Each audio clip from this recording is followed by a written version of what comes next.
inicial do encontro. Achei ótimo, acho que o encontro ele tem uma função fantástica, que é pegar pessoas que já estão em rede, porque eles estão na rede pela internet, se conheceram na internet, e traz elas para se verem pessoalmente, né?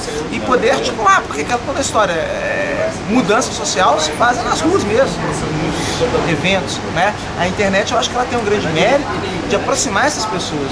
Mas é fundamental que elas se encontrem e troquem ideias pessoalmente, que é um nível de conversa muito mais próximo, muito mais pessoal. Né? Então acho que cumpre essa função, claro, cumpre a função também de colocar os grandes temas aí em debate, né? E isso eu acho que foi fantástico, eu acho que foi uma iniciativa assim, realmente muito legal. Você acha que ainda devem se aprofundar nesse aspecto da blogosfera? Eu acho que tem muitos temas, eu acho que a gente tem umas dificuldades que são naturais ao início de qualquer processo de mudança. Né? A tecnologia nos oferece instrumentos, meios, mas ela não cria nada além disso. Né? E as dificuldades surgem, até com o próprio lidar. Pessoas que nunca tiveram acesso à possibilidade de publicar suas ideias para o mundo, hoje elas têm. Né? E tem público para isso. Né? Então eu acho que vão surgir dificuldades, como essas dificuldades legais, né? Uma dificuldade às vezes de financiar isso, porque o sujeito, ideologia não é de barriga, né? É justo que ele seja remunerado, às vezes pelas suas opiniões, se produz um material de qualidade, é muito justo que ele seja remunerado. Eu acho que todas as discussões que estão tendo aqui, elas são um começo, né? Sem dúvida, mas acho que muita coisa tem que ser feita aí para frente. Como é que foi a tua experiência pessoal? Como é que você descobriu a internet? Como que você fez um blog? Você utiliza inclusive também para a tua atividade de professor, o Twitter. Como é que você foi descobrindo isso e o que isso significou para o teu exercício profissional e pessoal também? Eu comecei a internet muito cedo aqui no Brasil, quer dizer, 97 por aí, né? O que para a maioria dos internautas brasileiros é cedo. Né? E aí, logo que surgiu a internet, ela era basicamente de língua inglesa, né? Era uma internet bem de língua inglesa, havia poucos brasileiros nela. E aí a minha ideia foi, olha, vou fazer tipo uma página acadêmica que auxilie meus alunos e de tabela auxilie outros alunos também. Só que aquela coisa foi crescendo entre os alunos de direito, foi ganhando outras proporções, né? E eu vi depois que eu não queria falar só de assuntos jurídicos dogmáticos, né?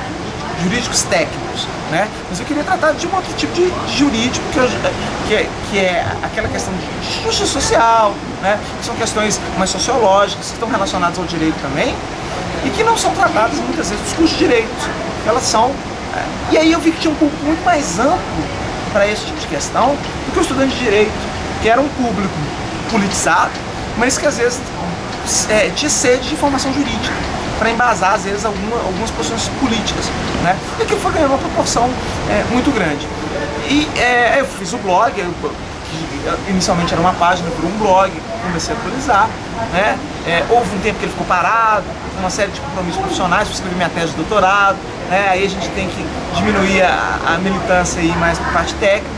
Mas aí eu voltei, e aí quando surgiu o Twitter, eu percebi que aquilo ali realmente é uma ferramenta poderosíssima, né? Porque você conseguia falar ainda para mais gente, conteúdo sintetizado, mas que às vezes te levava links para textos mais complexos, né? E que te exigia menos tempo, porque às vezes uma dificuldade que o professor universitário hoje tem é que ele tem uma série de produções de conteúdo que ele tem que fazer e que às vezes não dá tempo de ele ficar no blog, que é considerado dentro da academia uma manifestação de pensamento menor, né, por não ser acadêmico, não ser técnico. Eu vi que o Twitter conseguiria fazer isso de uma forma mais rápida, né? E hoje eu estou com quase 4 mil seguidores e acho que às vezes eu puxo uns temas de debate interessantes, de direito e ao mesmo tempo progressista, né, como se fala aqui, mas que na verdade é de esquerda, é um pensamento de mudança social, né? Progressista no sentido de ser de progresso, de mudança social. E eu tento assimilar essas duas coisas, que eu acho que é uma carência muito grande. Eu acho que os cursos de direito são muito conservadores, né? A formação jurídica é uma formação jurídica muito elitizada, no sentido de que ela é feita por professores que já pertencem à elite e nasceram na elite, para alunos que são filhos da elite, né? E eu acho que é preciso dar um toque meio que social para alertar para esses caras que às vezes nunca tiveram contato com uma realidade diferente, uma realidade social diferente. O direito tem que ser feito também para aquela parcela da população, né? o suficiente que hoje praticamente não tem acesso. Então acho que a ideia do meu Twitter é basicamente essa, mostrar, olha, o direito às vezes ele é usado muito, até como instrumento de dominação de classe mesmo, né? Várias vezes na história foi. Mas ele pode ser algo diferente, ele pode ser um instrumento de mudança social, de transformação, né? E eu acho que quando veio o convite para cá, eu falei, poxa, né, jogaram peixe dentro d'água.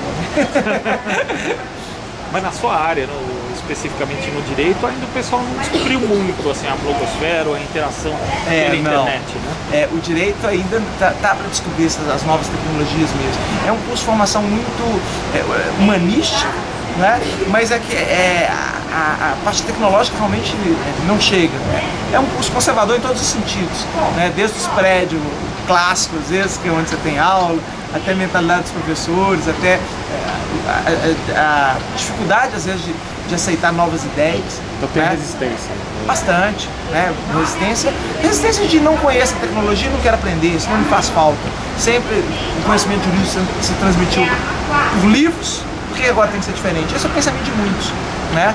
Mas é um instrumento que hoje não pode ser desprezado decididamente, é o futuro. Aliás, é o presente, não é o futuro. O futuro quando eu comecei a mexer com isso, né? Hoje, eu escrevi a minha dissertação de mestrado sobre crimes informáticos. Na época todo mundo olhava e falava, poxa vida, o que esse cara está fazendo com isso? Né? Crime informático, mal para o computador aí, né? Aquilo ganhou uma proporção enorme e hoje todo mundo fala de crimes informáticos, então assim, a tecnologia sempre despertou muito, foi aquela coisa de, esse troço é útil, esse troço pode mudar muita coisa, né? Mas realmente a maioria não está muito preocupada com isso. Não tem muito. Inter, você acha que você citou inclusive essa questão do público mais amplo que o público do direito? Sim. Né? Você acha que você consegue fazer isso e que isso deveria ser uma tarefa também de outras pessoas que trabalham na área do direito, na área jurídica, ou seja, levar essas informações? Às vezes a gente sente até no próprio jornalismo essa carência das pessoas saberem noções Sim. a respeito da área. No jornalismo isso fica bastante visível, né? Mesmo os veículos de comunicação maiores, que a gente esperaria ter uma assessoria jurídica, informações mais precisas, a gente vê os grosseiros diariamente, né? O que demonstra que parece que eles não têm aquele cuidado com a informação, com a precisão da informação. Aliás, eu fico até preocupado pelos erros jurídicos que eu vejo, que direito é um ramo de conhecimento bem, muita gente, né, conhece, tem quantas faculdades de direito por aí, fico imaginando nas outras áreas, pegar uma área aí mais científica, mais complicada, os erros devem ser mais grosseiros ainda. Né? Então a minha proposta foi essa, tentar falar, olha, tem muita informação que tem sido passada nos veículos de comunicação de massa, jurídicas, que não estão corretas. Né? Desde, às vezes, da linguagem técnica, que isso seria o de menos, mas até informações mesmo de cunho prático, que não são corretas. Claro, é um desafio, porque você tem que transformar aquele conteúdo que você ensina em sala de aula tecnicamente, né, partindo do pressuposto que as pessoas já conhecem uma série de conceitos, você tem que simplificar aquilo sem tornar a informação errada. Né? Você tem que simplificar, mas não mentir. Né? É um desafio, né? Mas é um desafio legal de fazer, porque o direito não pode ser uma formação de um grupo de intelectuais. Né? O direito ele é feito por uma hipótese, por representantes do povo, por mais ficção que seja, mas ele tem que representar esses sentimentos populares. Né? E se chega um momento que o direito se distancia disso, ele está se distanciando da própria justiça. Né?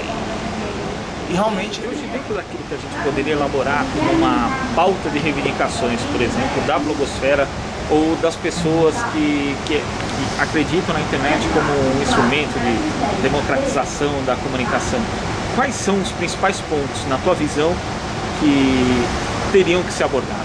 O que eu acho que o pessoal tem sentido muita falta é de uma assistência jurídica, gratuita, né? Porque hoje, às vezes, o sujeito é ameaçado de um processo, ele não conhece o direito dele, porque não tem a formação jurídica, e ao mesmo tempo ele precisa contratar um advogado que nem sempre sai barato. Né? A Defensoria Pública muitas vezes não atende essa demanda, até porque ela já está assoberbada aí com 1001 processos, de furto, de homicídio, de roubo, e ela não tem condição de atender a todos. Então, talvez tivéssemos que pensar realmente em mecanismos de proteção ao blogueiro.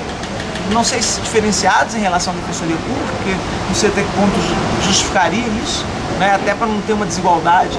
Mas a pior coisa que pode acontecer é você deixar de exercer um direito porque alguém diz que você não tem direito, quando você de fato tem direito. É carteirada, né? O sujeito manda um e-mail falando: olha, eu sou advogado, o que você está publicando no seu blog é uma informação falsa, ou é uma informação ilegal, retire, senão eu vou te processar. A pessoa fica com medo e retira, né? É uma carteirada virtual, isso é arbitrário, isso não é democrático, e a gente vê acontecendo muito. Então, talvez se pensar em mecanismos de se ter uma assessoria jurídica gratuita, mínimo, para os blogueiros, isso seja um primeiro passo, né? Acho que o próprio movimento pode pensar em... Acho que sim, né? São associações. Isso não vai surgir alguém. Eu acho que a demanda surge dos blogueiros, né? Então, e hoje, dentro daquilo que a gente poderia elaborar como uma pauta de reivindicações, por exemplo, da blogosfera ou das pessoas que acreditam na internet como um instrumento de democratização da comunicação, quais são os principais pontos, na tua visão, que teriam que ser abordados? O que eu acho que o pessoal tem sentido muita falta é de uma assistência jurídica, gratuita, né? Porque hoje, às vezes, o sujeito é ameaçado de um processo, ele não conhece o direito dele, porque, né, não tem a formação jurídica, e ao mesmo tempo ele precisa contratar um advogado que nem sempre sai barato, né? A Defensoria Pública muitas vezes não atende essa demanda, até porque ela já está assoberbada aí com, né, 1001 processos, né, de furto, de homicídio, de roubo, né, e ela não tem condição de atender a todos. Então, talvez tivéssemos que pensar realmente em mecanismos de proteção ao blogueiro. Não sei se diferenciados em relação à defensoria pública, porque não sei até que ponto justificaria isso, né? Até para não ter uma desigualdade. Mas a pior coisa que pode acontecer é você deixar de exercer um direito porque alguém diz que você não tem direito, quando você de fato tem direito. É carteirada, né? O sujeito manda um e-mail falando: olha, eu sou advogado, o que você está publicando no seu blog é uma informação falsa, ou é uma informação ilegal, retire, senão eu vou te processar. A pessoa fica com medo e retira, né?